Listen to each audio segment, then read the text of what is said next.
All right. Hello once again, book lovers. My name is Christian, and welcome to the Endless TBR, my YouTube channel where I love to talk about all things book related in my life because I love reading quite a bit. And for this video, this is going to be something that I wasn't planning on doing a couple weeks ago, but then I did my ranking video of the 41 books that I read in the first half of 2025, and I really enjoyed it. I loved laying all my books out on my bed and getting a little list and starting to rank them and seeing what order I liked the books versus didn't like them. And I really wanted to do it again. And I was like, well, I don't want to wait 6 months until the end of 2025 to be able to do another ranking video like this. So I thought I would take a look back at last year, 2024, and rank all of the books that I read in 2024. And for those of you who maybe this is your first video of mine watching, 2024 is really where I began my reading journey as an adult. I was a big reader throughout elementary, middle school, and high school. I loved reading so much. And then once college came around and I started working more, I took a big nosedive and really was only reading a couple books a year, mostly from authors that I had already liked from when I was a kid. I didn't do too much exploring and searching around and looking for new content. And then in 2024, my fiance, who's a really big reader, kind of convinced me to get back into it. I downloaded Goodreads, which I thought was a really cool tracking tool that I could use to rate things and see how many books I read in the year and write little reviews and stuff like that. And it really, really got me back into reading. So last year I read, it was on Goodreads it says 36 books, but I actually read 34. Two of those are Star Wars High Republic mangas that I tracked in my Goodreads, and I won't be ranking them in this video because they're very short in mangas, so I'm sticking just to the middle grade YA and adult full novels that I read this year. And yeah, this is going to be a lot of fun. This video was a lot harder to make than my 2025 books because so many books this year are in 2024 that I read I absolutely loved. And just to give you some perspective, there's not a single book that I read in 2024 that I gave a 2 or a 1 star review on Goodreads, which is what I would consider to be a negative review. Every book on here I gave either a 3, 4, or 5, which in my opinion is a positive review. 3 to me means good, 4 means great, and then 5 means excellent, like way above average.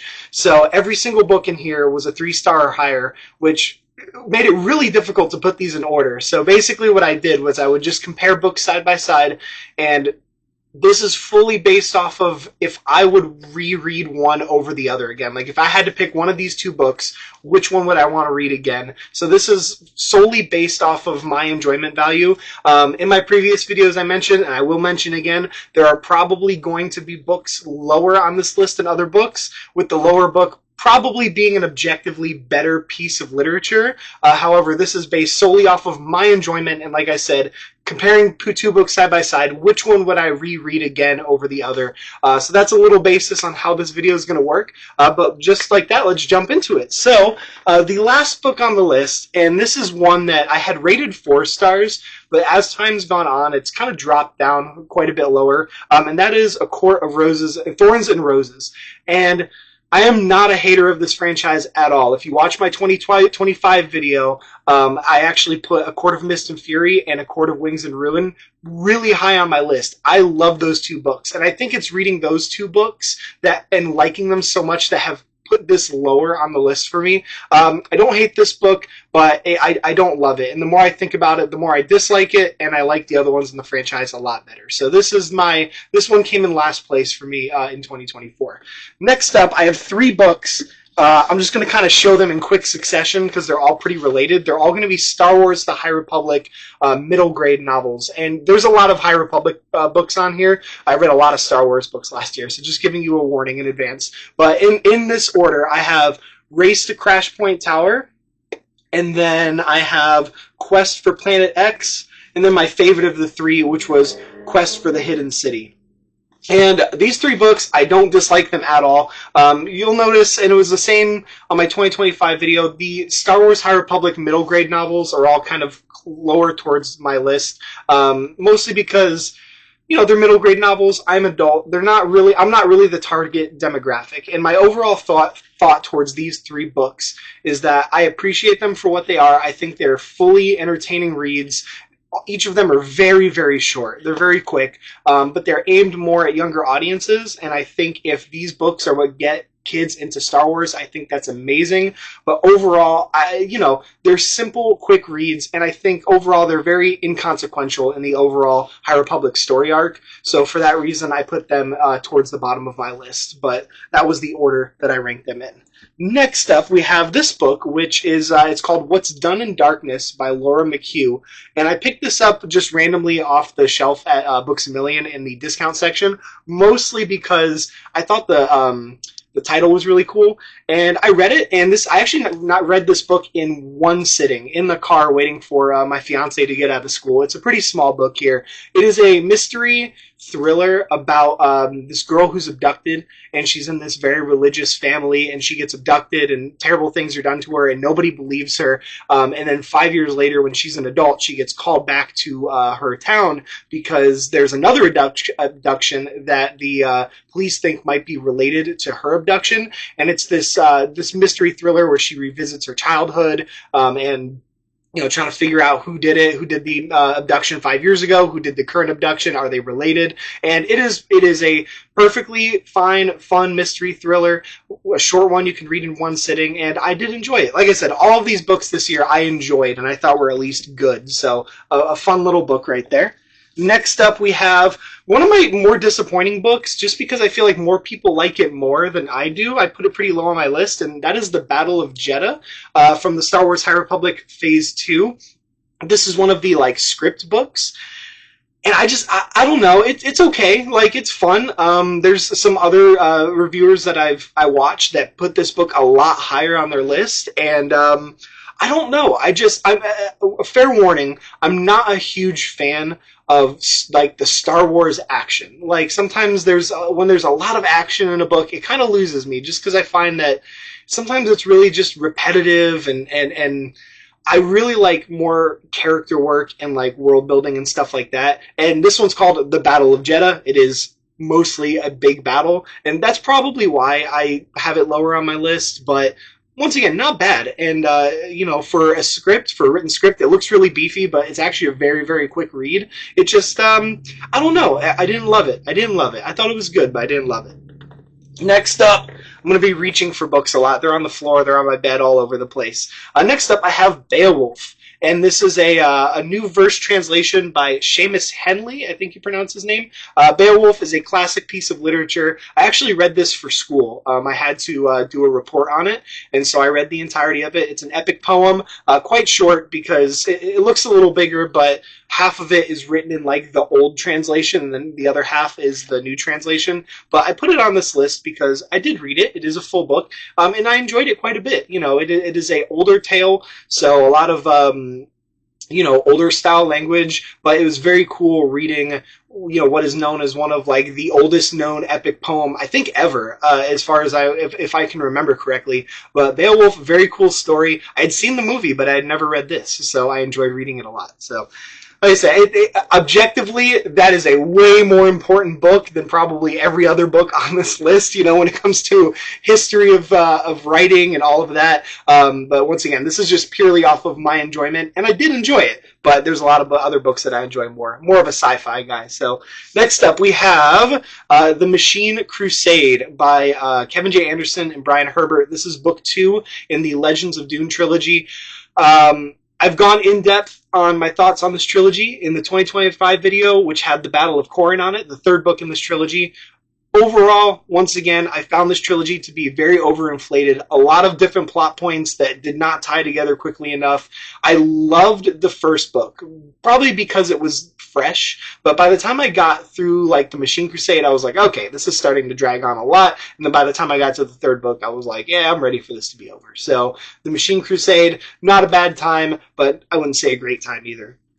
Next up, we have another middle grade High Republic novel, probably my favorite middle grade novel of the first two phases, and that is A Test of Courage. And this has the character of Vernestra Rwoh in it, who I like a lot in the High Republic, and it's about this group of kids that get crash stranded on this planet, and they have to deal with the environment and the Nile threat that lands there with them. And what I like the most about this book and Mission to Disaster, which I read this year, and honestly, the more I thought about it, I think I rated Mission to Disaster a little bit too low on my list, but it is what it is now. But I really like Imri and Vernestra. Imri is Vernestra's Padawan, and I really love their chemistry a lot, and the issues that Imri goes through, and how Vernestra struggles to deal with that, being such a the youngest Jedi Knight, actually. So, Test of Courage, really fun time, and my favorite middle grade novel of the High Republic so far. Next up, I have Path to Vengeance, the conclusion of the Phase 2 of the High Republic. And what I will say is the same thing I said about the Battle of Jeddah. I thought the first half of this book was really, really cool. The mystery, the Path of the Open Hand, the Mother, all of it kind of coming to a conclusion. And then the rest of this book ends, like half of the book, and this is a beefy book, is a battle sequence on Dalna.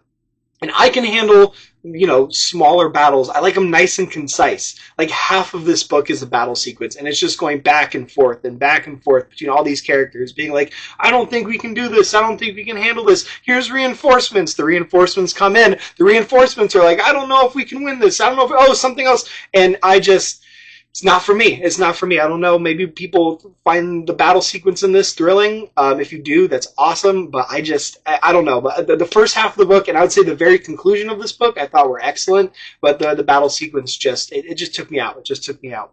Let's move on. This was a book that my fiance recommended. This is Tender is the Flesh by Augustina Bezderica. I probably pronounced that wrong. I'm sorry, Augustina.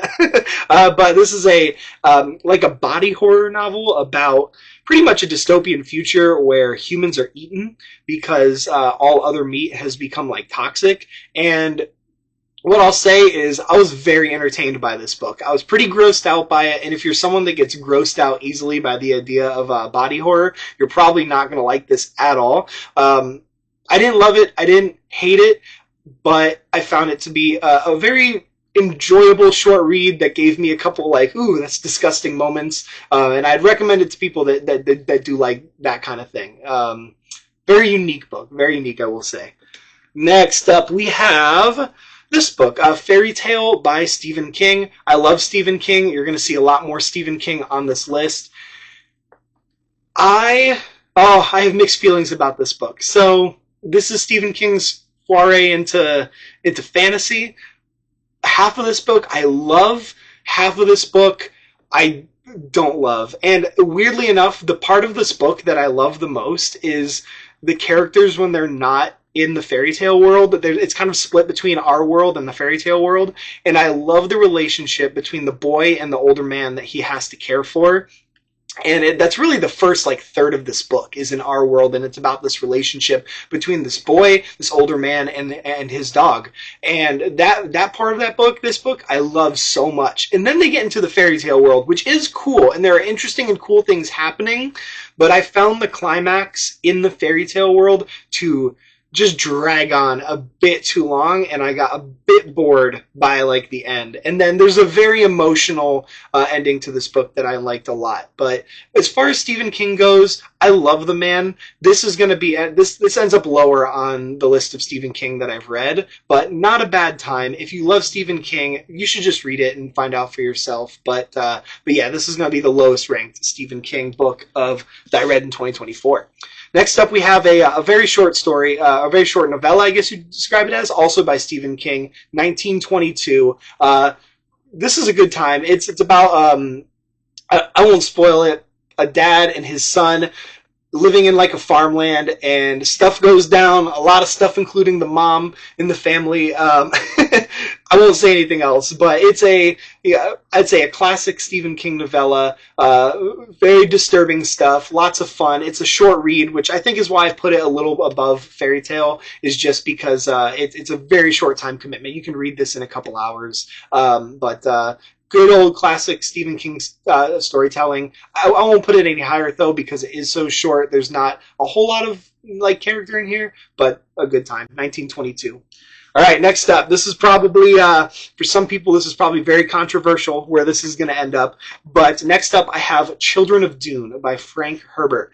And I love Dune a lot. I'll get into that a little later in this video.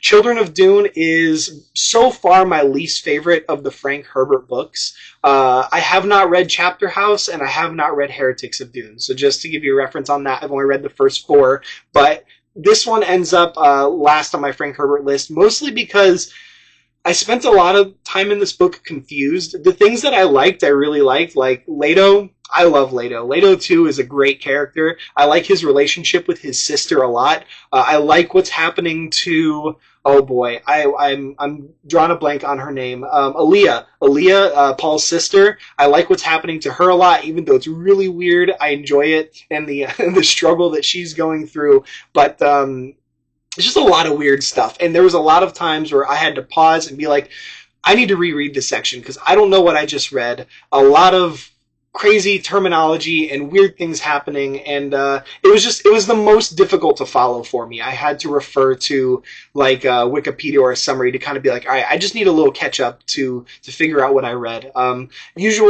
As usual, super philosophical meanings within meanings type of Frank Herbert writing. You either love that or you hate that. And I did still enjoy this book overall, but I rate this one lowest because it was the hardest to follow for me of Frank Herbert's Dune so far. All right, this is where I'm going to piss some people off, but it's my video, whatever. Next up, I put The Butlerian Jihad, the first book in the Legends trilogy by Brian Herbert and Kevin J. Anderson. I know, I put a Brian Herbert book above a Frank Herbert book. I know how controversial that is. Like I said, objectively, this book is better than this book, but I had more fun reading The Butlerian Jihad. I don't know if it's just because it's Dune, but it's a little more digestible. Frank Herbert, you really have to sit and lock in and pay attention. With these books, they're much more pulpy, and you can just kind of very casually read it. And I think I did enjoy that, like being able to digest the Dune content without having to think super deeply and really lock into it. And the new time period being 10,000 years before the events of Dune, I think just got me really stoked. And I was like, yes, thinking machines, the war, anti-technology fervor, all that stuff. I do think this book is too long. This book is really long. It is like little over, like almost 700 pages, which is, again, my beef with this entire trilogy. There's not a lot of crossover of different storylines in this book to where I was like, okay, like, where are we going with a lot of this? And you don't get a lot of resolution in this, but overall, I really did have a blast reading this book. And even though it was 700 pages, I breezed through it nice and quick because it was just cool to digest Dune in a different way. So that is my justification for that. Next up, we're going to have this book, Metamorphosis by Franz Kafka. This is a classic piece of horror literature that I picked up on sale at BAM. I had heard of this story. I had never read it, so I was super interested. It's a very, very thin book, and boy, is it weird. Boy, is it disturbing. It's about this guy that turns into a cockroach and just him trying to deal with not being able to go to work and interacting with his family because he's turned into a bug. And it's really weird, and there's not much more I can say about it. But I just had a good time with it. So you can easily kill this in one sitting. But just weird, and I can see why this is classic. And funny story, right now I'm reading 20th Century Ghosts by Joe Hill, and there's this little short story in that book where a boy turns into a bug and does all kinds of crazy stuff, and I was like, Joe Hill definitely read Metamorphosis and was thinking about that when he read that short story. But very fun. I love that a lot. Next up, we have another High Republic entry, Into the Dark, which is one of, I think, the first YA book in Phase 1 of the High Republic, and this is the introduction to Reef Silas, who is one of my favorite characters. I also love the trio in here. Let me see. There's Geode. I remember Geode. He's the rock guy. And then I think his name is Lo Gayassi, something like that. And then Affy. And that trilogy of characters I like a lot. I love their dynamic, and they're all trapped on this old abandoned station, and they are trying to deal with the Nile in the area and all kinds of other things. And I just found it really cool. I like the claustrophobia of it. and but mostly it's the introduction of those characters, and they're all characters that I've come to like a lot in the High Republic. So Into the Dark, a lot of good time. A lot of good time. That's not grammatically correct. Let's see. Next up, I have this book, Gallant by V.E. Schwab. This is a YA novel by V.E. Schwab. And this is the first V.E. Schwab book I ever read. I actually picked it up at BAM. You can kind of see my discount sticker. You see that a lot. That's where I get a lot of the books that I'm like, I'm just going to grab this one just to read it. This is a lot of fun. And weirdly enough, I don't remember too much about it, but I remember I loved it. There's a girl and she is mute, and she has to go to this new house to live with like a family member, and there's all kind of mystery and like alternate dimensions, scary shadow stuff, and I just remembered I had a really, really good time with it. Honestly, I probably should have Wikipedia'd this before I talked about it on video to kind of recall more of it, because I'm like, how are you going to rate that higher than the other ones if you don't even remember what happened? But I do remember I liked it a lot, and I remember the gist of like having the mute character was a very, very cool dynamic, and I thought the opening of the book was really strong. She's in this orphanage and trying to get along with the other kids, and see, it's all coming back to me. It's coming back to me now, but Gallant, I thought was really, really cool. Next up, all right, we're getting to the point where this is when I really, really started to struggle to figure out like what books are going to go where. So this is, the next book is The Rising Storm, Cavan Scott, one of the adult novels in the High Republic. I don't want to sound like a broken record. The thing that brought this lower, you guessed it, big battle sequence, which the battle sequence in this one, which I thought was a lot better than some of the other books that were on this list. Jeez, I can't talk today. But the thing that put this a lot higher too is I really, really like Elzar Mann and Stellan Gios and their relationship and the issues that they deal with personally, and their kind of like off-screen relationship with Avar Kriss, and that whole like that trio dynamic I really enjoy a lot, and that bumped it up a lot more to me. And Stellan Gios is just a baller. Like his character is awesome. But the other thing I liked about this book a lot too is this was the first time where I felt like the Nihil were like a big threat. There's the thing that happens in The Light of the Jedi, which is kind of an accident, and then I felt like the Nihil were just getting their butts kicked, and then this book happened, and I was like, okay, they're doing things now. And it made me more appreciative of them as like a villain entity, so that's why I like this book quite a bit. But still a very long battle sequence. I've already talked about that ad nauseum. Next up, Stephen King again. We have The Institute. This one surprised me. I've seen this a lot lower on Stephen King's list, and maybe once I've read all his... I'm still very new at Stephen King. I haven't read a ton of his stuff, so maybe when it's all said and done, this will be lower on my list. But I had a really, really, really good time reading this. The dynamic between the children was my favorite part by far. All of the kids were very fleshed out, and the relationship that they had, and almost like the nonchalant nature of the situation that they were in made me very uncomfortable and disturbed, which is good because that's what I think Stephen King was trying to do. But and I really liked the other character who the book starts off with, the like cop character who moves to the small city, and you take a break from him for a little bit and you come back, but by the time you get back to him, you're like, I think I know where this is going to go. And the showdown at the end was very, very satisfying, and I enjoyed it a lot. So The Institute, I thought, was just an awesome book, and I'm interested to see where it lands in my overall ranking of Stephen King books when I get to the end, which will surely not be for many years. Next up, we have the next Dune book on my list, and that is Dune Messiah. I know this book typically is towards the lower ranking of People's Dune ranking books, whatever, you know what I'm trying to say. I enjoyed this book a lot, and once again, it's a little confusing. There's some weird stuff going on that I was like, hold up, let me go back and reread that. Let me look at an outside source just to make sure I understand what's going on. But what I love what they did with Paul in this book, and I think that's going to be your breaking point, is like, you're either going to love what they did with Paul or you're going to hate what they did with Paul. And in my case, I really enjoyed it because I love the overall theme of Dune and false messiahs and being wary of prophecies and that whole situation. So I found what they did with Paul to be very satisfying, and I loved the ending of this book. 100% understand if it doesn't work for people, though. But Dune Messiah I thought was excellent. Excellent. All right. I'm going to bring two books out now because I couldn't figure out which one I liked which one I liked better, and that is Convergence and Cataclysm, two two adult novels in the Phase 2 of the High Republic. These really they're sequels to each other.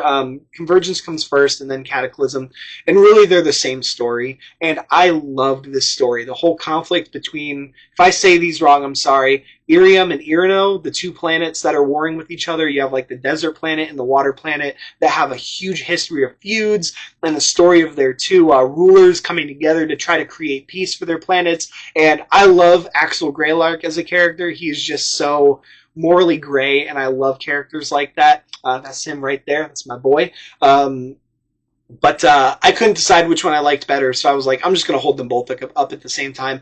I guess if I had someone had a knife to my back and they were like, pick which one you like more, I'd probably pick Convergence just because it's the start of the story. But I loved both of these a lot, and I'm probably going to reread them because I don't know, the romance. I like the romance a lot.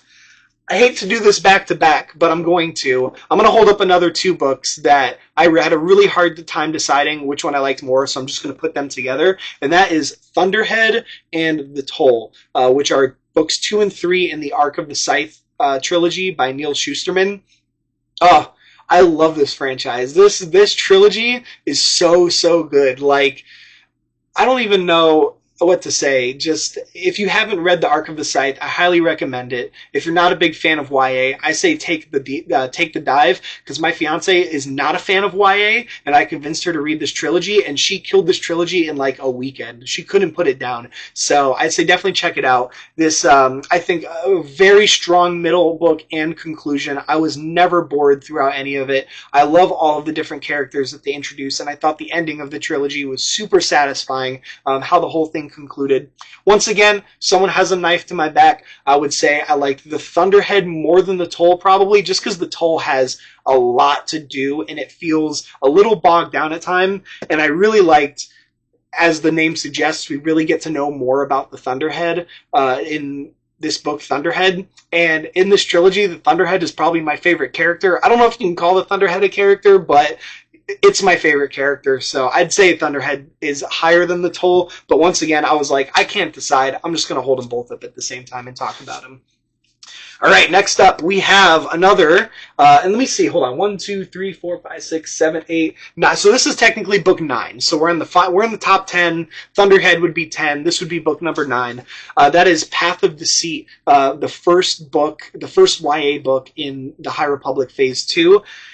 And I loved this book. I thought it was amazing, and mostly because, so I really like Marta Rowe as a character. I think she's excellent. When I did my little talking about Tales of Light and Life, the short story collection, the Marta Rowe story was by far my favorite. I love her inner conflict between, I want to be part of the Path of the Open Hand, but here are these Jedi who I'm told to hate, but they don't seem like that bad, and that conflict. And so the reason I love this one so much is the romance between Marta and Kevmo Zink. Now, granted, the romance is very, very quick. Like, if you're not a fan of the whole, like, love at first sight trope, you're probably going to be like, oh my god. I kind of put that to the side. I was like, okay, yes, it was a bit too much too quickly, but the dynamic of their relationship and how they have the opposing ideals, and then the mystery of who the mother is, what she's doing, are these people good, are they bad, and then finally the conclusion of this book, which I will not say, shocked me. I was shocked. And so, yeah, I'm going to put Path of Deceit pretty high on this list. This is my number 9 book of 2024. I'm definitely going to reread this one at some point. All right, next up. My bias is showing. Next up is Murtagh by Christopher Paolini. I have not talked about Christopher Paolini a lot on this channel.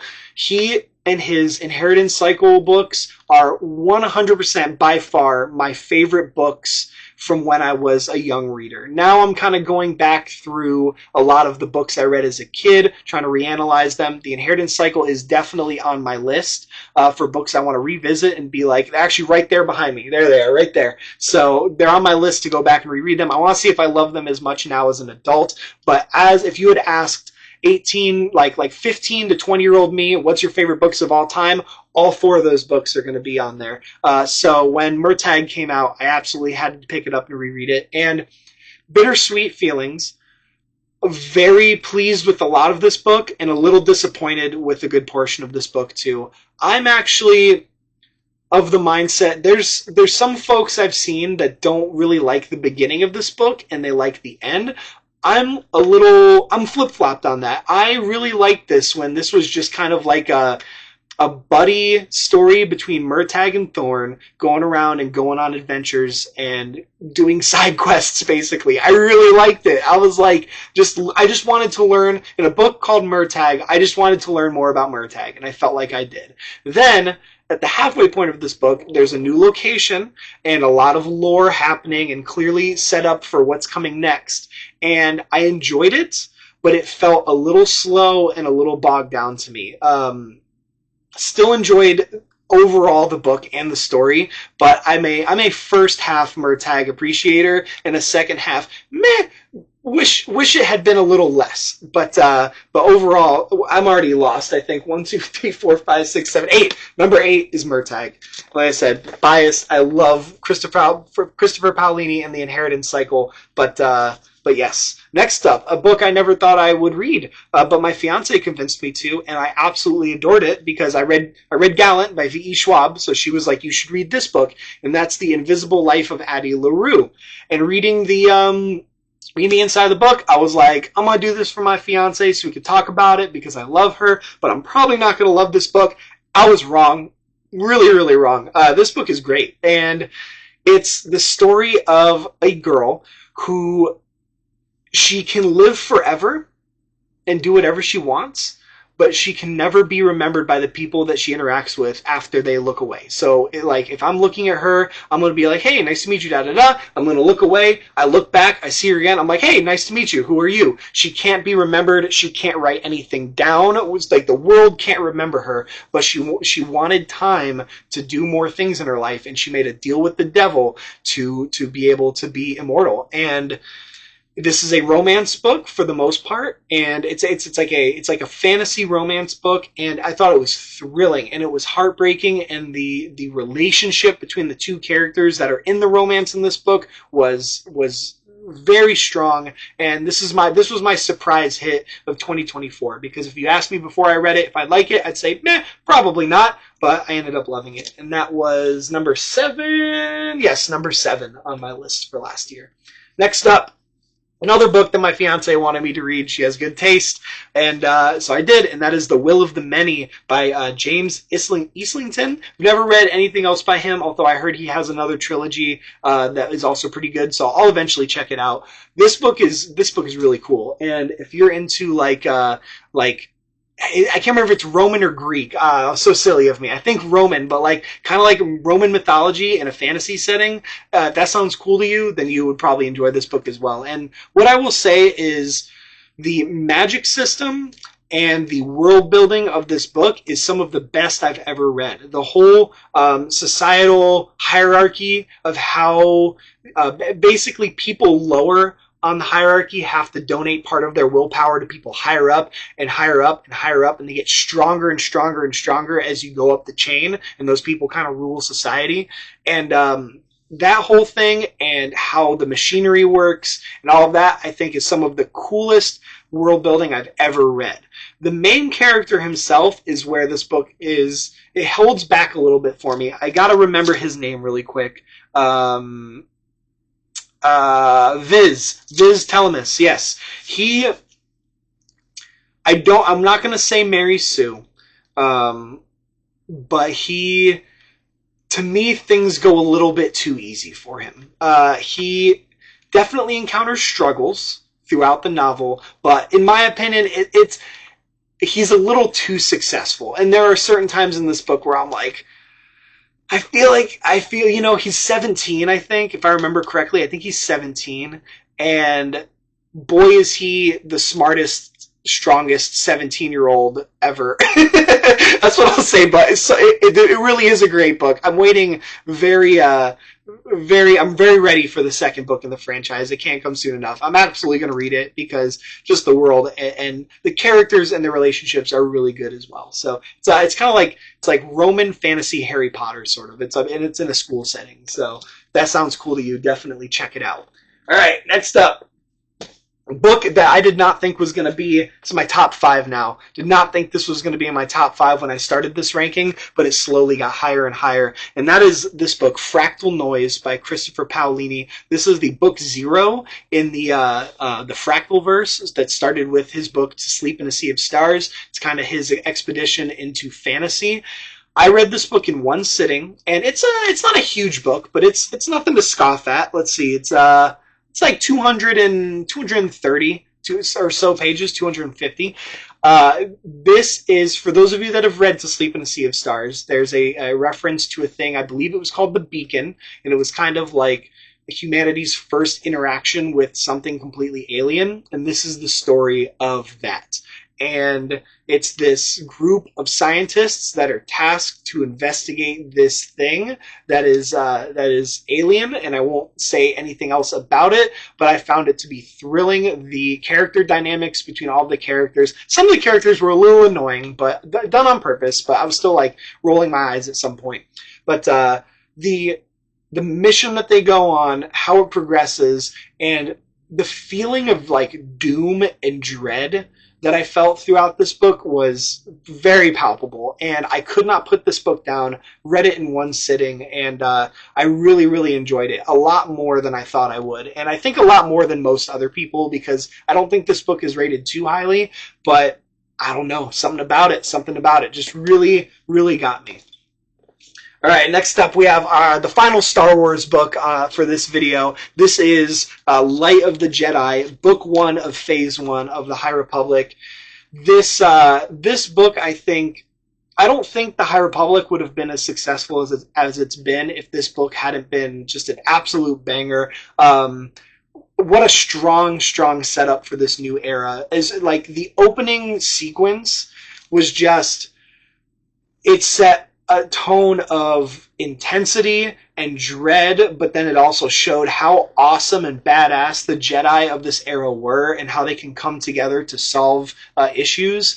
And just all the introduction to the different characters and their relationships, I thought was very, very strong. And it was just, I think, the perfect way to set up a new era of Star Wars that immediately got me hooked. And, I mean, you can see how many High Republic books I've read over the course of the last, year and a half. It's been a lot of them. Try not to read too many too quickly. I'm trying to space it out a little bit, read other things. But definitely got me invested in the High Republic, and I've been invested ever since. And I've actually read this book twice because I really, really enjoyed it. So that is Light of the Jedi. All right. Book, my third favorite of 2024. You probably haven't seen this book yet. I put the other 2 books of the trilogy in here, so where's book number 1? Well, here's book number 1. This is Scythe by Neal Shusterman. And initially, when I read this trilogy, I put Thunderhead above Scythe, as in the order of my favorites was Thunderhead, Scythe, and then The Toll.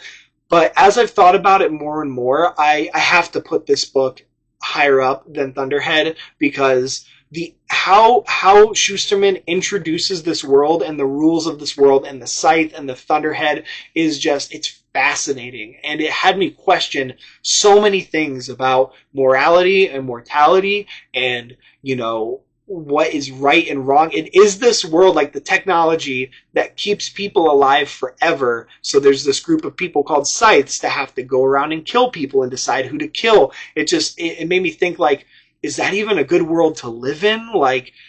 It made me go through so many emotions, and so I had to bump this all the way up to the top because I'm definitely going to reread this book. I absolutely adored it, and such a strong opening to a trilogy that is excellent. And I heard Shusterman's making a prequel, so I'm very excited for that as well. But Scythe, if you haven't read it, highly recommend it. All right, next up we have a book that I thought was going to be number one on this list. And honestly, number 1 and 2 on this list are so interchangeable. But if I look at a sheer enjoyment factor, I decided to rate this one book number 2, only because this book, it requires a lot more thinking and being locked in, like I mentioned before, but that is Dune. This book I read twice last year. This book was what got me back into reading. I hadn't read throughout most of my 20s, and then I was reading like 1 or 2 books a year, and then I saw the Dune movie, and I thought it was the coolest thing I'd seen in so long, and I was like, I gotta read the book. And I read the book, and I thought it was so cool, and I immediately turned around and read the book again, because it is just like, I don't even know, I don't know what to say. Like, the world building and the ideas, and this book took Frank Herbert like 6 years to write, from what I remember. And there was so much packed in here about, beware false prophets, like, beware people who claim that they're the Messiah. Should you trust them? Like, the gullibility of people to fall for schemes like that, and, betrayal and hatred between, the Harkonnens and the Atreides, and the plotting and the government, and all of it just packed into this book. The world of Arrakis and all the ideas of the sandworms and the Fremen and how they deal with the sandworms and stay alive, and the conflict between them and their ideology, and the ideology of the Atreides and the Harkonnens, who they see as their oppressors. Like, I could go on and on and on, but this is a great book. It's hard to read. I tried to get my fiance to read it. She had a tough time. It's not easy. I think that's why I did put it at second instead of first, just because it's not going to be for everybody. But boy, oh boy, is this one of my favorite books of all time, and it's what got me back into reading. And if you haven't read Dune, you should definitely give it a shot. So that brings me to actually one of the last books I read in 2024, but when I was looking through my list, I was like, this has to be number 1, because if we're going just off of sheer enjoyment, this was the book that had me laughing and tearing up and like all of it. Oh, you probably saw a glimpse of it there. I'm just going to show it. It is 11/22/63 by Stephen King. Thick boy right there. This is the book of a man who has to go back in time to prevent the assassination of John F. Kennedy, because basically he thinks that it's going to correct a lot of the issues throughout history and make a better future. And part of this book is like a historical sci-fi, going back in time, experiencing like the 50s and the 60s. And the other half of this book is a romance and the story of 2 characters that fall in love unexpectedly, and the issues that they go through. And all aspects of this book, like this to me is a 5 out of 5, a 10 out of 10 book for sure. It is absolutely my favorite Stephen King book that I've read so far, and I've read some of his classics like The Stand and It and all of that, and so I breezed through this book, how big it is. I couldn't put it down at any point, and highly recommend anybody that wants to get into Stephen King or has been into Stephen King and hasn't read this book, because this is a little outside his wheelhouse. It's not horror. It's more historical, but boy, does he kill it. And I can't imagine the amount of research that King had to put into writing a book like this. So 11/22/63 was my favorite book of 2024, and definitely one of my top 10 books of all time. I think I'm now going to work on doing a top 10 books of all time. So far, of course, it's probably going to change over years and years of reading, but I can guarantee you that book is 100% on that list for me, and probably pretty high up on it as well. So thank you guys so much. This is a long video, so if you stuck through the whole thing, thank you so much for watching. Leave in the comments if you disagree with some of the things. How would you rate certain books above the other? Or if you agree, I love to talk about books to anybody who will talk to me about them. And stay tuned for other videos on my channel. But thank you so much for watching. My name is Christian again, and y'all have a lovely day. Thank you.